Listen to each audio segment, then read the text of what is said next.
আসসালামু আলাইকুম প্রিয় ভাই আপুরা, আমাদের আজকের আলোচ্য বিষয় এন্ডোপ্লাজমিক রেটিকুলাম। ভাইয়া, এন্ডো কথার মানে আমরা সবাই জানি সেটা হলো ভিতরে, প্লাজমিক কথার মানে ভাই সাইটোপ্লাজম, অর্থাৎ ইনসাইড সাইটোপ্লাজম বা সাইটোপ্লাজমের ভিতরে। রেটিকুলাম কথার মানে ভাই নেটওয়ার্ক, রেটিকুলাম কথার মানে নেটওয়ার্ক।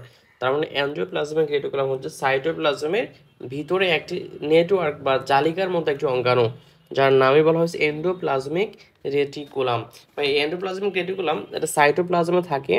এর ডিরেকশন যদি তুমি দেখো তাহলে এটা একেবারে সাইটোপ্লাজমের যে কেন্দ্র থাকে নিউক্লিয়াস, সেই নিউক্লিয়াসের সাথে লাগানো থাকে, অর্থাৎ নিউক্লিয়াসের সবচাইতে কাছের যে অঙ্গাণু সেটা হলো এন্ডোপ্লাজমিক রেটিকুলাম। ইভেন এটা তৈরি হয় নিউক্লিয়ার যে মেমব্রেন আছে, নিউক্লিয়ার যে অ্যানভেলভ আছে, এই অ্যানভেলভের আউটার লেয়ার থেকে। ভাই আমরা জানি নিউক্লিয়ার অ্যানভেলভ টু লেয়ার বিশিষ্ট হয়। এর বাহিরের যে লেয়ার আছে, এই বাহিরের লেয়ার থেকে তৈরি হয় এটা, এই বাহিরের লেয়ার এই অংশ থেকে তৈরি হয়। সাপোজ এই বাহিরের লেয়ারটা ফোল্ডিং হইতে হইতে এমনটা হয়ে যায়। এখন দেখো এই নিউক্লিয়ার এই দুইটা membrane, inner membrane and outer membrane, এই দুইটা মেমব্রেনের মাঝখানে যে ফাঁকা স্থানটা আছে যাকে বলা হয় পেরি নিউক্লিয়ার স্পেস, এই পেরি নিউক্লিয়ার স্পেসের সাথে এই তোমার এন্ডোপ্লাজমিক রেটিকুলামের যে কি বলা হয় এটা মাতৃকা বা ম্যাট্রিক্স তার কানেক্টেড থাকে। পেরি নিউক্লিয়ার স্পেসের সাথে কার এন্ডোপ্লাজমিক রেটিকার যে ম্যাট্রিক্সটা থাকে তার কানেক্টেড থাকে। এই ম্যাট্রিক্সটা এন্ডোপ্লাজমিক রেটিকুলামের ভিতরে যে ম্যাট্রিক্স থাকে বা যে জলীয় অংশ থাকে, এই জলীয় অংশটাকে এই সাইটোপ্লাজম থেকে আলাদা করে রাখে। কে আলাদা করে রাখবো ভাই? এক ধরনের স্ট্রাকচার যাকে বলা হয় সিস্টার্নে। স্ট্রাকচারটা কেমন ভাইয়া? দেখো চ্যাপটা, একেবারে চ্যাপটা থলে, হ্যাঁ স্যাক বলা হয়, ফ্ল্যাটেন্ড স্যাক, চ্যাপটা থলে, যার নাম বলা হয়েছে সিস্টার্নি। এই সিস্টার্নির দুইটা মেমব্রেনের মাঝখানে যে ফাঁকা স্থান, যেখানে যে ফ্লুইডটা থাকে, এই ফাঁকা স্থানকে বলা হয় সিস্টার্নাল স্পেস। অর্থাৎ সিস্টার্নির মাঝখানে ফাঁকা স্থান তাকে বলা হয় সিস্টার্নাল স্পেস। এর আরেকটা সুন্দর নাম আছে যাকে বলা হয় লুমেন, যাকে বলা হয় ভাইয়া লুমেন। এবং আমরা এখানে দেখতে পাবো এই সিস্টার্নিগুলোতে ছোটো ছোটো ডটেড কিছু সাবস্টেন্স আমরা দেখতে পাচ্ছি, এগুলো ভাই রাইবোজোম। এই ছোটো ছোটো ডটেড যে অংশগুলো দেখতে পাই সিস্টার্নিতে লাগানো আছে বা সিস্টার্নির সারফেসে লেগে থাকে, তাদেরকে বলা হয় রাইবোজোমস। আমরা কিন্তু জানি ভাইয়া রাইবোজোম সাইটোপ্লাসে দুইভাবে থাকতে পারে। একটা রাইবোজোম থাকতে পারে মুক্তভাবে, রাইবোজোম থাকতে পারে ভাইয়া মুক্তভাবে রাইবোজোম থাকতে পারে, আবার রাইবোজোম যুক্তভাবে থাকতে পারে, যেমন এই এন্ডোপ্লাজমিক রেটিকুলামের গায়ে যুক্ত আছে। তাহলে এই যুক্ত রাইবোজোম আর মুক্ত রাইবোজোম এদের কিছু পার্থক্য আছে, আমরা এক্ষেত্রে দেখে ফেলবো। কিন্তু তার আগে আমরা এখানে আরেকটা বিষয় লক্ষ্য করি। তাহলে দেখো তো, যে সকল এন্ডোপ্লাজমিক রেটিকুলামের গায়ে বা সারফেসে রাইবোজোম আছে তাদেরকে আমরা বলতেছি রাফ এন্ডোপ্লাজমিক রেটিকুলাম। তাদেরকে আমরা বলতেছি বা এখানে দেখি তাদেরকে বলতেছি রাফ এন্ডোপ্লাজমিক রেটিকুলাম। অর্থাৎ যে সকল এন্ডোপ্লাজমিক রেটিকুলামের সারফেসে কি আছে, রাইবোজোম আছে, তারা রাফ এন্ডোপ্লাজমিক রেটিকুলাম। যদি রাইবোজোম না থাকে তাহলে তারা স্মুথ এন্ডোপ্লাজমিক রেটিকুলাম। ভাই এই ডিরেকশনটা বলে দেওয়া আছে, এটা এদিকে হবে, তাহলে তারা স্মুথ এন্ডোপ্লাজমিক রেটিকুলাম এই অংশটা। অর্থাৎ দেখো আমরা এখানে আরেকটা বিষয় করতে পারি, যেমন সিস্টার্নিগুলোতে রাইবোজোম যুক্ত থাকবে। সিস্টার্নি যেগুলো আছে এই সিস্টার্নিগুলোতে রাইবোজোম যুক্ত থাকবে, কিন্তু এই টিউবের মতো যে স্ট্রাকচার, দেখো টিউব, তাই না, এই টিউবের মতো যে স্ট্রাকচারগুলো আছে তাকে বলা হয় টিউবিল। এই টিউবিলগুলোতে কি থাকবে না, কোনো রাইবোজোম যুক্ত থাকে না, ফলে এগুলো স্মুথ এন্ডোপ্লাজমিক রেটিকুলামের একটা অংশ হয়, স্মুথ এন্ডোপ্লাজমিক রেটিকুলাম। আবার রাইবোজোম আমরা আরেক ধরনের স্ট্রাকচার দেখতে পাই যেগুলোকে বলা হয় ভেসিকল। একেবারে তোমার সিস্টার্নি টিউবিল, হ্যাঁ, এর চারপাশে বের হয়ে থাকে ভেসিকল, যেগুলোর ভিতরে তোমার সাবস্টেন্সার এন্ডোপ্লাজমিক রেটিকুলামে তৈরিকৃত বা ফোল্ডিংকৃত প্রোটিন, লিপিড, হ্যাঁ, ফ্যাট এরা থাকে, এই সাবস্টেন্সগুলো তাকে বলা হয় ভেসিকল। আমরা কিন্তু এই স্ট্রাকচারগুলোতে গোলগি বডিতে দেখে আসছিলাম ভাই। গোলগি বডিতে আমরা কি দেখে আসছিলাম তোমার মনে পড়ে? সিস্টার্নি ছিল, ভেসিকল ছিল, ভ্যাকিউল ছিল। এখানে তিন ধরনের স্ট্রাকচার দেখবো, সিস্টার্নি আছে, ভেসিকল আছে কিন্তু ভ্যাকিউল নাই, যার পরিবর্তে আছে টিউবিউল। ওকে, আমরা একটু পরে এটা দেখবো। আমাদের মূল আলোচ্য বিষয় হচ্ছে rough endoplasmic reticulum, smooth endoplasmic reticulum. ভাইয়া বলতেছি রাফ এন্ডোপ্লাজমিক রেটিকুলাম। এখন ভাইয়া আমরা একটু যদি দেখি এই রাফ এন্ডোপ্লাজমিক রেটিকুলাম, দেখো ভাইয়া বাচ্চাদের ডায়াপারের মতো একটা গঠন মনে হচ্ছে আর কি। ওকে, এই এন্ডোপ্লাজমিক রেটিকুলাম বা ইয়ার, এটা গায়ে রাইবোজোম আছে কথা মানে আমরা এটা ধরে নিলাম রাফ এন্ডোপ্লাজমিক রেটিকুলাম। আবার টিউবেল লাইক যে স্ট্রাকচারগুলো আছে টিউবের মতো, এগুলো তো রাইবোজোম নয়, তার স্মুথ এন্ডোপ্লাজমিক রেটিকুলাম। এখন আসো ভাই, এই যে রাফ এন্ডোপ্লাজমিক রেটিকুলাম রাইবোজোম আছে, এখন রাইবোজোমটা কোন সারফেসে আছে ভাই, ভিতরের সারফেসে না বাইরের সারফেসে? কথা মিনিং বা এন্ডোপ্লাজমের ভিতরে যে লুমেন আছে সেই দিকে নাকি সাইটোপ্লাজমের দিকে? অবশ্যই ভাই সাইটোপ্লাজমের দিকে। আমরা দেখতে পাচ্ছি বাহিরের সারফেসে কি আছে, বাহিরের সারফেসে আছে রাইবোজোম। ওকে ভাই, তুমি যদি চিন্তা করো এইটা টোটাল স্ট্রাকচার বা একটা সেল, এরকম একটা সাপোজ মনে করি সেল, তাহলে সেলে তো কিছু মুক্ত রাইবোজোম আছে, তাই বলো ভাই? কিছু মুক্ত রাইবোজোম আছে না? কিছু মুক্ত রাইবোজোম আছে, এখানে যুক্ত রাইবোজোম আছে। এখন রাইবোজোমের কাজ হচ্ছে প্রোটিন তৈরি করা। ভাইয়া তাহলে এই রাইবোজোমগুলো প্রোটিন তৈরি কোথায় করবে, ভিতরে করবে নাকি বাইরে করবে? এই রাইবোজোমগুলো প্রোটিন তৈরি কোথায় করবে? প্রোটিন সাইটোপ্লাজমে, দেখো বাইরে সারফেসে আছে, তার মানে কি প্রোটিন তৈরি হলে কোথায় হবে? এই সাইটোপ্লাজম হবে। আমাদের এখানে আরেকটা কোশ্চেন, বা রাইবোজোম তো বাইরে আছে বুঝলাম, এই মেমব্রেনে আছে। এখন আমরা তো জানি যে মেমব্রেনে যদি কোনো সাবস্টেন্স, কোনো প্রোটিন, কোনো কার্বোহাইড্রেট যুক্ত হতে চায় তাহলে সেখানে কি থাকা লাগে? রিসেপ্টর প্রোটিন থাকা লাগে। তাহলে এখানে রাইবোজোমকে যুক্ত করার জন্য এই এন্ডোপ্লাজমিকের যে আবরণ বা লেয়ার যেটা বলতেছি আমরা, আবরণ পর্দা, সেক্ষেত্রে কোনো কি রিসেপ্টর প্রোটিন আছে? জি ভাইয়া আছে। এই এন্ডোপ্লাজমিক রেটিকুলাম যে মেমব্রেনগুলোতে ফসফোলিপিড লিপোপ্রোটিন যে মেমব্রেন দ্বারা তৈরি হয়েছে, এই মেমব্রেনগুলোতে এক ধরনের প্রোটিন থাকে যেটা রিসেপ্টর প্রোটিন হিসেবে কাজ করে। আমরা যদি দেখি এই বাহিরের দিকে এখানে এক ধরনের প্রোটিন থাকবে, এই প্রোটিনগুলো রিসেপ্টর হিসেবে কাজ করে, যাকে বলা হয় ট্রান্সলোকন প্রোটিন। ট্রান্সলোকন প্রোটিন এগুলো কি হিসেবে কাজ করে ভাইয়া? রিসেপ্টর। প্রোটিনের নাম কি? ট্রান্সলোকন প্রোটিন। এগুলো রিসেপ্টর হিসেবে কাজ করবে। এখন কোশ্চেন ভাই, রিসেপ্টর ঠিক আছে, এগুলো রিসেপ্টর হিসেবে কাজ করবে মানে রাইবোজোমকে ধরে রাখবে না, রাইবোজোমের সাথে যুক্ত থাকবে। কিন্তু ভাই আমরা তো জানি রাইবোজোমের দুইটা করে সাব ইউনিট থাকে, large sub unit, small sub unit. তাহলে এগুলো কোনটাকে ধরে রাখবে, স্মল নাকি লার্জ? ভাই এখানে আসলে লার্জ সাব ইউনিটটাকে ধরে রাখবে, লার্জ সাব ইউনিটটাকে এই অঞ্চলে ধরে রাখবে, লার্জ সাব ইউনিট। তার উপর স্মল সাব ইউনিট যুক্ত হবে যখন এখানে এমআরএনএ সংযুক্ত হয়। তার মানে হচ্ছে ভাইয়া, তার মানে কি ভাইয়া?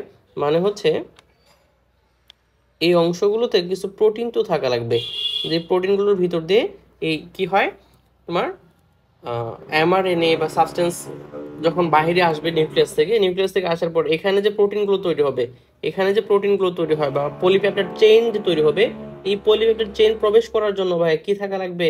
একটা প্রোটিন চ্যানেল থাকা লাগবে, তাই না? এই অংশগুলো প্রবেশ করবে। তার মানে হচ্ছে রাইবোজোমগুলো থাকবে বাহিরে, কোন কার সাথে যুক্ত থাকবে? ট্রান্সলোকন প্রোটিনের সাথে যুক্ত থাকবে, ট্রান্সলোকন প্রোটিন। এখন কোশ্চেন ভাইয়া, এই কোন সার্ফেস যুক্ত থাকবে, মানে কোন sub unit? Large sub unit যুক্ত থাকবে। এত কিছু পড়ার পর আমরা যে বিষয়টা বুঝলাম যে তোমার নিউক্লিয়াস থেকে এমআরএনএ তৈরি হয়ে আসার পর বা ডিএনএ থেকে এমআরএনএ তৈরি হয়ে আসার পর এরা বাহিরে এই রাইবোজোমের সাথে কি করবে? যুক্ত হয়ে প্রোটিন তৈরি করবে বা পলিপেপটাইড চেইন তৈরি করবে। তাহলে পলিপেপটাইড চেইন তৈরি হচ্ছে কোথায়? সাইটোপ্লাজমে। কিন্তু এই পলিপেপটাইড চেইন সাইটোপ্লাজম তৈরি হওয়ার পর সেটা কোথায় চলে যাবে? সেটা চলে যাবে কোথায়? আমাদের এই এন্ডোপ্লাজমিক রেটিকুলামের ভিতরের যে লুমেন বা আমরা যেটাকে বলতে সিস্টার্নাল স্পেস, সেখানে চলে যাবে। কার মাধ্যমে ভাইয়া? সেটা প্রোটিন চ্যানেলের মাধ্যমে অবশ্যই। তার মানে এই তোমার প্রোটিনগুলো বাইরে তৈরি হলেও, এই প্রোটিনগুলো বাইরে তৈরি হলেও এরা কোথায় চলে যাচ্ছে? এন্ডোপ্লাজমিক রেটিকুলামে। কিন্তু এই মুক্ত যে তোমার রাইবোজোম আছে, যে রাইবোজোমগুলো মুক্ত আছে, এই মুক্ত রাইবোজোম থেকে যদি প্রোটিন তৈরি হয়, এইগুলো কিন্তু আবার এন্ডোপ্লাজমিক রেটিকুলামের ভিতরে চলে যায় না, এগুলো বাইরে থেকে বাইরে কাজ করে, বিভিন্ন অঙ্গাণুর কাজ করে। এখন কোশ্চেন ভাই, এই এন্ডোপ্লাজমিক রেটিকুলামের লুমেনে চলে গেল, ঠিক আছে ভাই, এখানে প্রোটিন চলে আসলো। তাহলে এই প্রোটিন কি কাজ করতেছে এখানে? বা এই প্রোটিন বিভিন্ন ধরনের ফোল্ড হয়। আমরা জানি প্রোটিন তোমার প্রাইমারি, সেকেন্ডারি, টারশিয়ারি, কোয়াটারনারি, অর্থাৎ প্রোটিনের ফোল্ডের উপর ভিত্তি করে কয়েকটা ভাগে, 4টা ভাগে ভাগ করা হয়। বিভিন্ন প্রোটিনের ফোল্ড তৈরি হয়। ইভেন শুধু ফোল্ডই না, এই প্রোটিনগুলো তোমার কি বলা হয়, প্রোটিনগুলো যে পলিপেপটাইড চেইন আছে না, প্রোটিন মানে পলিপেপটাইড চেইন, এই পলিপেপটাইড চেইনের একটা প্রান্তে 3 থেকে 5টা অ্যামিনো অ্যাসিড বিশিষ্ট, 3 থেকে 5টা অ্যামিনো অ্যাসিড বিশিষ্ট একটা অ্যাড্রেস টেগ দেওয়া হয়, অ্যাড্রেস টেগ লাগানো হয়। তার মানে এই প্রোটিনটা কোথায় গিয়ে কাজ করবে, কোন অঞ্চলে প্রবেশ করবে, সেখান থেকে গোলগি বডিতে যাবে নাকি সরাসরি তোমার প্লাজমা মেমব্রেনে চলে যাবে, এই কাজগুলো নিয়ন্ত্রণ করবে বা এই কাজগুলো করে থাকবে কে? সেই কাজগুলো করে আমাদের এই এন্ডোপ্লাজমিক রেটিকুলাম। সাপোজ এন্ডোপ্লাজমিক রেটিকুলামের এই মেমব্রেনগুলো দিয়ে কী আসবে? এই মেমব্রেনগুলোর ভিতর দিয়ে তোমার মেমব্রেন না, লুমেনগুলোর ভিতর দিয়ে তোমার এই প্রোটিনগুলো বা এই লিপিডগুলো, শুধু প্রোটিন তৈরি এমন জানা, অমসৃণগুলোর ক্ষেত্রে, মানে যেগুলো রাইবোজোম আছে সেগুলোর ক্ষেত্রে প্রোটিন তৈরি হয়, সেগুলোর ক্ষেত্রে এনজাইম তৈরি হয়। কিন্তু যে মসৃণ, এই যে টিউবল লাইক স্ট্রাকচার, মসৃণ, সেক্ষেত্রে লিপিড, হ্যাঁ, বা ফ্যাট, এগুলো তো তৈরি হয় এখানে। তাহলে এই যে সাবস্টেন্সগুলো তৈরি হয় সেটা প্রোটিন হতে পারে, সেটা ফ্যাট হতে পারে। এদের সাথে তোমার মডিফিকেশন হয়, এই এন্ডোপ্লাজমিক রেটিকুলামের ভিতরে মডিফিকেশন হবে, মানে প্রোটিনের সাথে সাপোজ হতে পারে তোমার কার্বোহাইড্রেট যুক্ত করে দিচ্ছে, তাহলে কি হবে, গ্লাইকোপ্রোটিন হবে, তাই না? ফ্যাট যুক্ত করে দিচ্ছে, তাহলে কি হবে, লিপোপ্রোটিন হবে।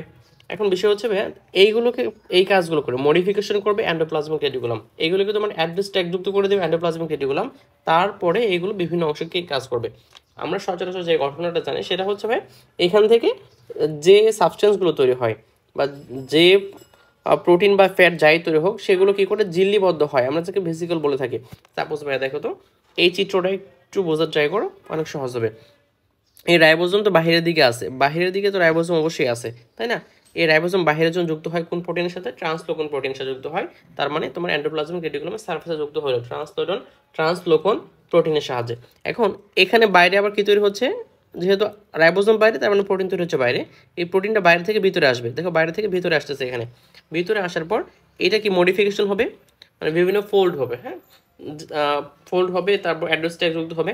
এখন দেখো মডিফিকেশন ঘটে গেছে, মডিফিকেশন ঘটার পর এটা কি বের হয়ে আসতেছে কোথায়, কমন যে কাজটা সেটা হলো এন্ডোপ্লাজমিক রেটিকুলাম থেকে গোলগি বডিতে চলে আসবে। এখন ভাইয়া এখানে সরাসরিও চলে আসতে পারে না, তাই না? শুধু শুধু কি চলে আসতে পারে, শুধু প্রোটিন তো চলে আসতে পারবে না সাইটোপ্লাজমে, তাহলে প্রোটিনের চারপাশে একটা আবরণ যুক্ত হয়, একটা মেমব্রেন যুক্ত হয়, যাকে আমরা বলতেছি পুরো স্ট্রাকচারকে বলতেছি আমরা ভেসিকল। তাহলে এই ভেসিকলের মাধ্যমে, তাহলে দেখো তো ভাই এই ভেসিকলটা কি করতেছে ভাই, এন্ডোপ্লাজমিক রেটিকুলাম থেকে গোলগি বডিতে নিয়ে আসতেছে, অর্থাৎ এই প্রোটিনের কি করতেছে ভাইয়া, ট্রান্সফরমেশন করতেছে, একটা জায়গা থেকে আরেকটা জায়গায় নিয়ে আসতেছে। ওকে, তাহলে আমরা এই এই ধরনের যে ভেসিকলগুলো আছে, ভেসিকল মূলত ভাই দুই ধরনের, একটা ট্রান্সলেটরি ভেসিকল আর একটা হচ্ছে ভাইয়া সিক্রেটরি ভেসিকল। এখন দেখো ভাই এই ভেসিকলগুলোর মাধ্যমে কোথায় আসবে, গোলগি বডিতে আসবে। এখন বিষয় ভাইয়া এখান থেকে বেসিক্যাল তৈরি এখানে কিন্তু মুক্ত হয়ে গেছে, দেখো তুমি সাইটোপ্লাজমে মুক্ত হয়ে গেছে, তাহলে এই প্রোটিনটা গোলগি বডিতে যে আসবে এর কি গ্যারান্টি, বা এখানে কেন আসা লাগবে? এটা তো এইদিকে চলে যেতে পারে, এটা এইদিকে চলে যেতে পারে, বিভিন্ন দিকে মুভ করতে পারে, শুধুমাত্র গোলগি বডির দিকে কেন আসবে? তাহলে কেউ তো নিয়ে আসতেছে, কেউ তো পথ দেখাচ্ছে, তাই না? তাহলে এমনটা তো হতে পারতো যে এইদিকে চলে যাচ্ছে, এদিকে চলে যাচ্ছে, এখানে আসবে না, এমনটা তো স্বাভাবিক ছিল, কিন্তু কেউ তাকে ডিরেকশন দিচ্ছে, পথ দেখাচ্ছে, সেটা কে ভাই, সেটা আরেক ধরনের প্রোটিন, সেটাও প্রোটিন, তাকে বলা হয় কপ, কোচিং প্রোটিন, হ্যাঁ, কপ। এই কপ দুই ধরনের প্রোটিন জানা দরকার নেই তোমার। এই কপ প্রোটিন বা কপ বা কোটিন প্রোটিন যেটা, তোমার এটা নামও জানা দরকার নেই, জাস্ট এমনি বললাম। এটা তোমার এটাকে নির্দেশনা দিয়ে, ডিরেকশন দিয়ে কোথায় নিয়ে আসবে, গোলগি বডিতে, তারপর এখানে ফিউশন হবে, এই প্রোটিনটা গোলগি বডির ভিতরে চলে যাবে, দেন এখানে আরও ফার্দার মডিফিকেশন হবে, যদি তোমার এক্ষেত্রে আরও ফোল্ডিং হওয়ার প্রয়োজন হয় ফোল্ডিং হবে, এক্ষেত্রে যদি মনে করো কার্বোহাইড্রেট বা ফ্যাটের সাথে যুক্ত হওয়ার প্রয়োজন হয় তাহলে সেটা করবে, তারপর এইটা তোমার চলে যাবে বাহিরে। এখন বাহিরে কোথায়, আর ফাংশন এই যে আগে তো অ্যাড্রেস টেক করা গেছে, যদি লাইসোসোম তৈরি করতে লাইসোসোমে চলে যাবে। আবার যদি হতে পারে যে সেল মেমব্রেন, সাপোজ মনে করো ফসফোলিপিড তৈরি হয়েছে, এক্ষেত্রে ফসফোলিপিড তৈরি হয়েছে, তো ফসফোলিপিড যদি তৈরি হয় তাহলে কি করবে, এক্ষেত্রে এই প্লাজমা মেমব্রেন আছে এটার গঠনের কাজ করবে, অথবা এখানে মেমব্রেন প্রোটিন তৈরি করে দেবে, হ্যাঁ, প্লাস সেল মেমব্রেনের। একটা বিষয় মাথায় রাখবা, প্রোটিন তৈরি হয় কিন্তু রাইবোজোম থেকে, সেটা মুক্তভাবে হোক আর যুক্তভাবে হোক। এখন এই যে মুক্ত রাইবোজোম বা সাইটোপ্লাজমে যে রাইবোজোমগুলো মুক্ত থাকে, এখান থেকে যে প্রোটিনগুলো তৈরি হয়, এইগুলোর কাজ ও ফাংশন কোথায় করবে, সে তোমার ক্লোরোপ্লাস্টে, সেগুলো মাইটোকন্ড্রিয়া বা এই যে ভিতরের যে ইনার যে অর্গানেলগুলো আছে তাদের মেমব্রেন তৈরিতে কাজ করবে, তাদের মেমব্রেন প্রোটিন তৈরিতে কাজ করবে। কি বললাম ভাইয়া, এই যে মুক্ত যে রাইবোজোম আছে, মুক্ত রাইবোজোম থেকে যে প্রোটিনগুলো তৈরি হয় এগুলো কি করবে, সাইটোপ্লাজমের ভিতরে যে অর্গানেলগুলো আছে, যে ক্লোরোপ্লাস্ট, মাইটোকন্ড্রিয়া, তাদের তোমার মেমব্রেন তৈরি করবে। কিন্তু এই তোমার এন্ডোপ্লাজমিক রেটিকুলাম থেকে যে রাইবোজোম, এন্ডোপ্লাজমিক রেটিকুলামের যে রাইবোজোম, সেখান থেকে যে প্রোটিন তৈরি হয়, অর্থাৎ যুক্ত রাইবোজোম থেকে যে প্রোটিন তৈরি হয়, সেগুলো কাজ করবে হয় কোষের একেবারে প্লাজমা মেমব্রেনে, অথবা কোষের বাহিরে চলে যাবে, অথবা কোষের বাহিরে অন্য কোথাও গিয়ে কাজ করবে। ঠিক আছে ভাইয়া, আমরা এইটুকু তো এখানে দেখতে পাইলাম। আমরা এখানে আরেকটি স্ট্রাকচার হয়তো লক্ষ্য করতে পারি। দেখো তো ভাই সাইটোপ্লাজমে এই এন্ডোপ্লাজমিক রেটিকুলাম, আবার দেখো এই এন্ডোপ্লাজমিক রেটিকুলাম আর এই গোলগি বডি, এটা কিন্তু মুক্তভাবে আছে, তাই না? এর হতে পারে সাইটোপ্লাজম, সাপোজ একটা তুমি ফ্লুইড, তো ফ্লুইডের মুভমেন্ট হয়, আমরা যেটাকে বলি সাইক্লোসিস বলে থাকি, আবর্তন ঘটে সাইটোপ্লাজমে, সেটা ডানে বামে সরে যেতে পারে, তাই না? গোলগি বডিটা এখানে না থেকে সাপোজ মনে করো পিছনে চলে গেছে, এখানে এন্ডোপ্লাজমিক রেটিকুলাম রয়ে গেছে কিন্তু গোলগি বডি এখানে চলে গেছে, তাহলে কিন্তু এই কোড প্রোটিনের ডিরেকশনের সমস্যা হয়ে যাবে। সেই জন্য যেন এগুলোর মুভমেন্ট না হতে পারে, এগুলো যেন ফিক্স থাকতে পারে, একই জায়গায় থাকতে পারে, সেই জন্য কি করা লাগবে, এদের কোনো কিছুর মাধ্যমে কানেক্টেড থাকা লাগবে, তাই না? কোনো কিছুর মাধ্যমে কানেক্টেড থাকা লাগবে। আমরা যেটাকে বলি সাইটোস্কেলিটন বা কোষীয় কঙ্কাল, যেমন মাইক্রোটিউবিউল, মাইক্রোফিলামেন্ট, এগুলোর মাধ্যমে এরা পরস্পর যুক্ত থাকে। যেমন এরকম যে একটা কি বলা হয় সিস্টানি থেকে আরেকটা সিস্টানির জন্য আলাদা না হয়ে যায়, ইভেন এই সম্পূর্ণ সিস্টানি, গোলগি বডি, এন্ডোপ্লাজমিক রেটিকুলাম, এগুলো যেন সাইটোপ্লাজম খুব সরাসরি না পড়ে যায়, এগুলো কানেক্টেড থাকে, ইন্টার কানেক্টেড থাকে কার মাধ্যমে ভাই? সেটা হচ্ছে সাইটোস্কেলিটন, যেমন মাইক্রোটিউবিউল, মাইক্রোফিলামেন্ট, এদের মাধ্যমে। ওকে, এখন দেখো আমি একটু আগে বলে আসছিলাম বা কিছু কিছু প্রোটিন বা কিছু কিছু সাবস্টেন্স যেগুলো এন্ডোপ্লাজমিক রেটিকুলামে তৈরি হয়েছে, তৈরি হওয়ার পর এইগুলো গোলগি বডিতে না প্রবেশ করে সরাসরি মনে করো একেবারে প্লাজমা মেমব্রেনে চলে যাবে বা সরাসরি লাইসোসোম হয়ে যাবে, অন্য কোথাও চলে যাবে। তাহলে কি ঘটনা করতে পারে? তাহলে ভাইয়া এইগুলো সাপোজ মনে করো একটা সাবস্টেন্স, মনে করো এইটার ভেসিকল, যার ভিতরে একটা সাবস্টেন্স বা প্রোটিন তৈরি হয়েছে। এখন এই প্রোটিনটার কাজ হচ্ছে তোমার বাহিরে, মনে করো সাপোজ এই প্লাজমা মেমব্রেনে কাজ করবে। এটা একেবারে টোটাল প্রপারলি ফোল্ডেড প্রোটিন, মানে এখানে আর কোনো মডিফিকেশনের প্রয়োজন নাই, প্রপার মডিফিকেশন হয়ে গেছে, মানে গোলগি বডি যাওয়ার প্রয়োজনই নাই, এটা সরাসরি কাজ করতে পারবে। তাহলে সাপোজ এখানে তো অ্যাড্রেস ট্যাগ দেওয়া হয়েছে, অ্যাড্রেস ট্যাগটা কি, মনে করো এই অঞ্চলে প্লাজমা মেমব্রেনে কাজ করা লাগবে, এখানে এই অঞ্চলে অ্যাড্রেস ট্যাগ দেওয়া হয়েছে, এখানে চলে যাওয়া লাগবে। এখন এখান থেকে সে এখানে কি করে চলে যাবে, এই অঞ্চলটা সে কী করে পাড়ি দেবে, সে অন্য কোথাও চলে যেতে পারে, অর্থাৎ যে জায়গায় অ্যাড্রেস ট্যাগ আছে শুধু সেই জায়গায় কী করে যাবে। এর কারণ যাওয়ার একটা ওয়ে আছে, একটা রাস্তা সে তৈরি করে দেয়। এন্ডোপ্লাজমিক রেটিকুলাম, একটু আগে বলে আসলাম, এন্ডোপ্লাজমিক রেটিকুলাম, গোলগি বডি, এদের সাথে কি থাকে তোমার সাইটোস্কেলিটন বা কোষীয় কঙ্কাল, আমরা সহজে জানি এটা কি ভাই, ফাইবার টাইপের ছোটো ছোটো সুতার মতো, তাই না? এইগুলোর মাধ্যমে সে কি করবে, এই অঞ্চলে প্রবেশ করে যাবে, অর্থাৎ তার যেখানে ডেস্টিনেশন সে সেখানে প্রবেশ করতে পারবে, সেখানে পৌঁছাতে পারবে। কার কারণে? কারণটা কার ভাইয়া? সেটা হচ্ছে সাইটোস্কেলিটন বা কোষীয় কঙ্কাল, সেগুলোর কারণে, সেগুলো সুতা টাইপের। এখন এইরকম কারণে যদি এখানে ডেস্টিনেশন হতো তাহলে এখানে পৌঁছে যেত, অর্থাৎ যেখানে ডেস্টিনেশন সেখানে সে পৌঁছাতে পারে। এই জন্যই বলা হয় এন্ডোপ্লাজমিক রেটিকুলামকে অন্তঃবাহক, কোষের অন্তঃবাহক বা পরিবহন তন্ত্র তৈরি করে, অর্থাৎ তোমার যেখানেই প্রয়োজন সেখানে তুমি পাঠাতে পারবা, একটা রাস্তা তৈরি করে দেয়, একটা সিস্টেম তৈরি করে দেয়। যেমন গোলগি বডিতে প্রয়োজন, কঠিন প্রোটিন আছে, তুমি গোলগি বডিতে পাঠাতে পারতেছো, বাহিরে প্রয়োজন তুমি বাহিরে পাঠাতে পারতেছো, কার মাধ্যমে ভাই? সাইটোস্কেলেটন বা কোষীয় কঙ্কালের মাধ্যমে। এই জন্যই এন্ডোপ্লাজমিক রেটিকুলামকে বলা হয় কোষীয় পরিবহনে তোমার পরিবহন তন্ত্র বা অন্তঃবাহক হিসেবে বলা হয়। আমরা এই কথাগুলোই একটু পড়বো, এখন বই লেখা আছে, জাস্ট আমরা ওইগুলো পড়ে নেব, দেন বাকি বেসিক সেখানে। এই আবিষ্কার করেন বিজ্ঞানী পোর্টার ও তার সঙ্গীদের ভিতরে পেয়েছিলেন আলবার্ট ক্লড। মুরগির ভ্রূণীয় কোষে সাইটোপ্লাজমে পাওয়া গেছে আর যকৃৎ কোষে থাকে, এদের পর্যবেক্ষণ করে নামকরণ করেন, একই কথা পোর্টার। বা এটা 1945 সালে ঘটনা, কিন্তু এরও আগে প্রায় 1897 সালে তোমার কি বলা হয়, অন্য একজন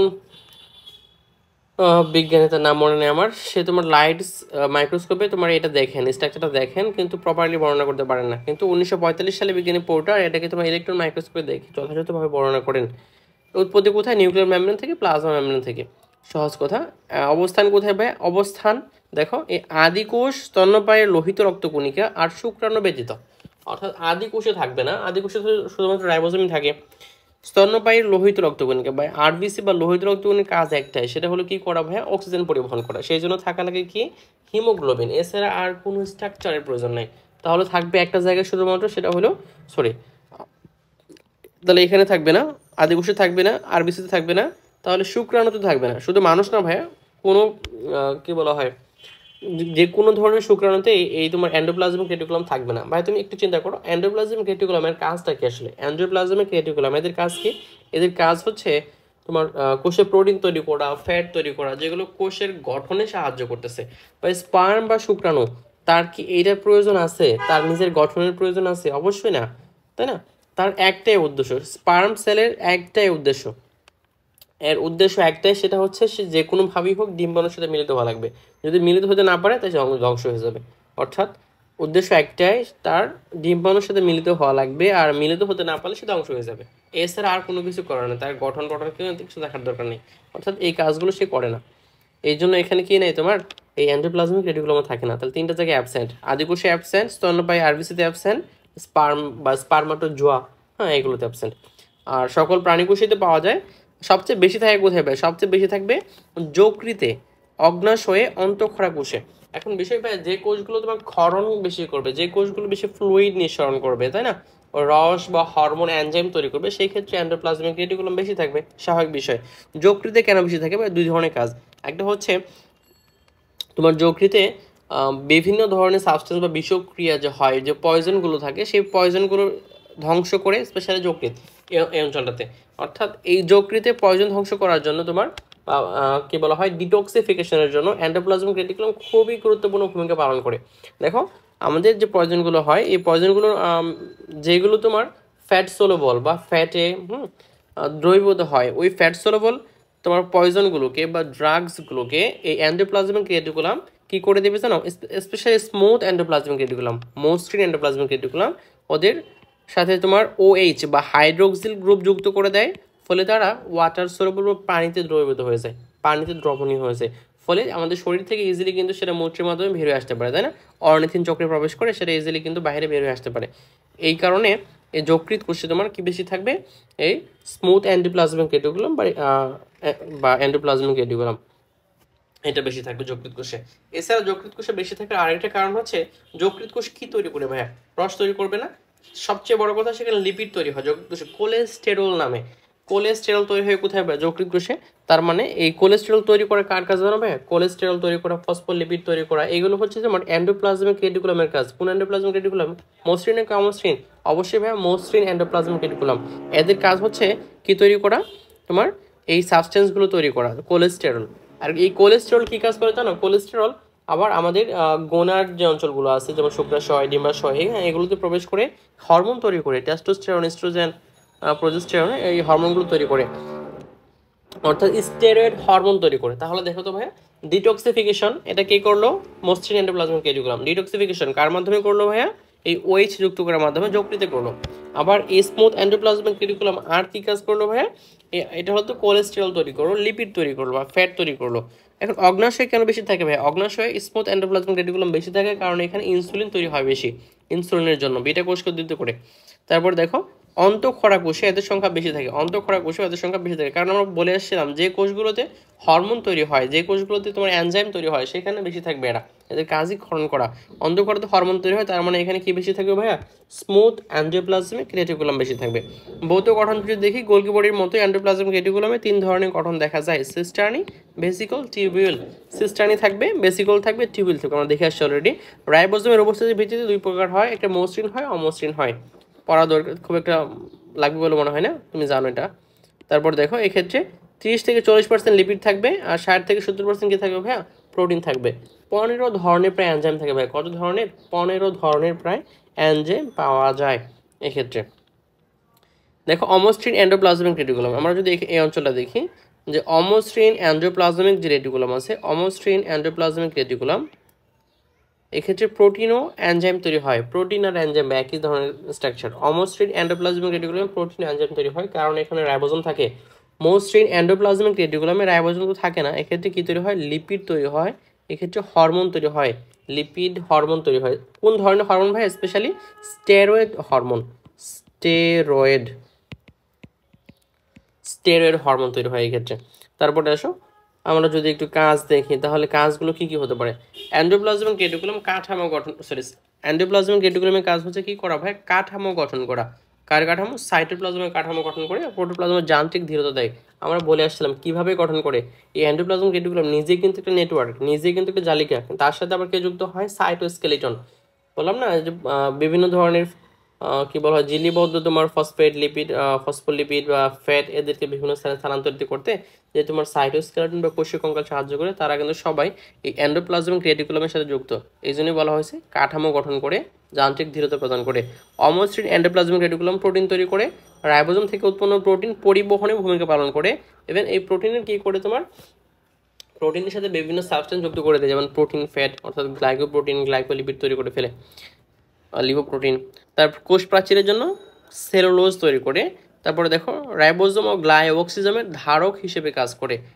লিপিড ও প্রোটিনের অন্তঃবাহক হিসেবে কাজ করে, এরা অন্তঃবাহক বা কোষের পরিবহন তন্ত্র হিসেবে কাজ করে এন্ডোপ্লাজমিক রেটিকুলাম। আমরা অলরেডি এটা আলোচনা করে আসছি, তাই এখানে আলোচনা করা হলো না। আরেকটা কাজ তো আমরা বলে আসলাম, ডিটক্সিফিকেশন, বিষক্রিয়া ধ্বংস করে, বিষক্রিয়া ধ্বংস করে বা ডিটক্সিফিকেশন করে স্মুথ এন্ডোপ্লাজমিক রেটিকুলাম। তারপরে এর আর অনেক ছোটো ছোটো অনেক কাজ আছে, আমরা ওইগুলো আলোচনা আপাতত এখন না করি। আমরা যা পড়াইছি বা যে কিছু লাইন এখানে লিখে আছে জাস্ট এগুলো পড়লে তোমার জন্য এনাফ। আর বেসিক বোঝার জন্য যে কথাগুলো বলছি একটু ধৈর্য সহকারে একটু কষ্ট করে যদি কথাগুলো শুনতে পারো বা নোট করতে পারো তাহলে সবচেয়ে বেশি উপকার হবে। ওকে ভাইয়া, যে কথাগুলো আমি এক্সট্রা বলছি এখান থেকে নর্মালি প্রশ্ন হয় না, তবে কখনো যদি এমন হয় যে এন্ডোপ্লাজমিক রেটিকুলাম থেকে একটা বা দুইটা টিপিক্যাল প্রশ্নের বাহিরে একটু হার্ড প্রশ্ন করতে, তাহলে এখান থেকে প্রশ্ন আসবে আর কি। ঠিক আছে ভাইয়া, আমরা ইনশাল্লাহ নেক্সট পড়ব মাইটোকন্ড্রিয়া। ওকে, আসসালামু আলাইকুম রহমতুল্লাহ।